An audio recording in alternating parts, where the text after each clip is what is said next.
வணக்கம் நண்பர்களே, நான் உங்கள் ராதன் பண்டிட் புதுடெல்லியிலேருந்து. இந்த வீடியோ மார்ச் 6, 2026 எப்படி இருக்கும்? அன்றைய நாள் பியூட்டிஃபுல்லான சுபமுகூர்த்த நாள். அது வெள்ளிக்கிழமையில் முகூர்த்தம் வருது. திருதிய திதி சித்திரை நட்சத்திரம். அது காலையில் முகூர்த்தம் 9 மணிக்கே முடிச்சிருவாங்க. அஸ்தத்தில் சித்திரையில் ஆக்சுவலாக கல்யாணம்லாம் பண்ண மாட்டாங்க. ஆனால் 9 மணிக்கு முன்னால் சுபகாரியங்கள் அருமையாக செஞ்சுருவாங்க. அன்றைய நாள் எக்ஸ்ட்ராடரியான கன்னிராசிக்குரிய சித்திரை நட்சத்திரம். சரி, என்ன பலன் மேசராசிக்கு? சக்ஸஸ்ஃபுல் டே, அவ்வளோதான். என்ன வேணாலும் செய்யலாம், மேசராசி ஜெயிக்க போகிறாங்க. ஆனால் ஜாதகத்தை பார்த்துக்கணும். வெறும் சந்திரன் மட்டும் வச்சுட்டு குருட்டுத்தனமாக இதில் இறங்கக்கூடாது. ஆனால் கண்டிப்பாக பர்ஃபெக்டாக முயற்சினே ஜெயிக்கிறீங்க. ரிஷபராசி பொறுத்த வரைக்கும் சுப செலவு சுபவிருத்தி, கொஞ்சோண்டு அலைச்சல்.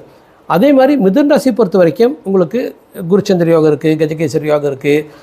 ஆனால் இது டிஃபென்ஸ் ஆடுற மாதிரி உங்களுக்கு தோணும். கடகராசியை பொறுத்த வரைக்கும் தொட்டதாக தொடங்குது, பியூட்டிஃபுல்லாக ஜெயிக்கிறீங்க, லட்சியத்தை அடைகிறீங்க, தொழிலுக்கு நல்லது. சிம்மராசியை பொறுத்த வரைக்கும் சந்தோஷம், நிம்மதி, ஆனால் வாக்குவாதம், வெற்றி. கன்னிராசியை பொறுத்த வரைக்கும் ஒரு ஸ்ட்ரெஸ்ஸாக இருக்கிற மாதிரி இருக்கிறீங்க, ஆனால் ஜெயிக்கிறீங்க, எடுக்கிற முடியல ஜெயிக்கிறீங்க. துளராசி பொறுத்த வரைக்கும் சுப செலவு சுபவிருத்தி, அலைச்சல், ஆனால் ஓகே, மேனேஜபிள். விருச்சிக ராசியை பொறுத்த வரைக்கும் one of the best day of your life, லாபம், வெற்றி, வெகுமதி. தனுராசியை பொறுத்த வரைக்கும் one of the great day of your life, தொழில் விருத்தி, அறிவு, பெயர், புகழ், மரியாதை. மகராசியை பொறுத்த வரைக்கும் சந்தோஷம், நிம்மதி, தொழில் விருத்தி நன்றாக இருக்குது, ஆனால் ஏதோ எமோஷனாக இருக்கீங்க, கோவப்படுறீங்க. கும்பராசி பொறுத்த வரைக்கும் தொழிலுக்கு நல்லா இருக்குது, ஆனால் கவலைப்படுறீங்க, சந்திராஷ்டமம்.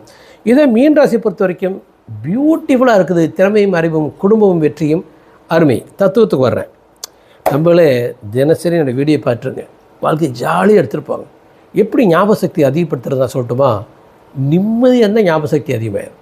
பயப்பட்டால் ஞாபக சக்தி போயிடும். பயம் இருக்கவே கூடாது, கோபம் இருக்கவே கூடாது. நிம்மதியாக இருந்தால் நினைவாற்றல் அருமை, வெற்றி உறுதி. நன்றி நண்பர்களே.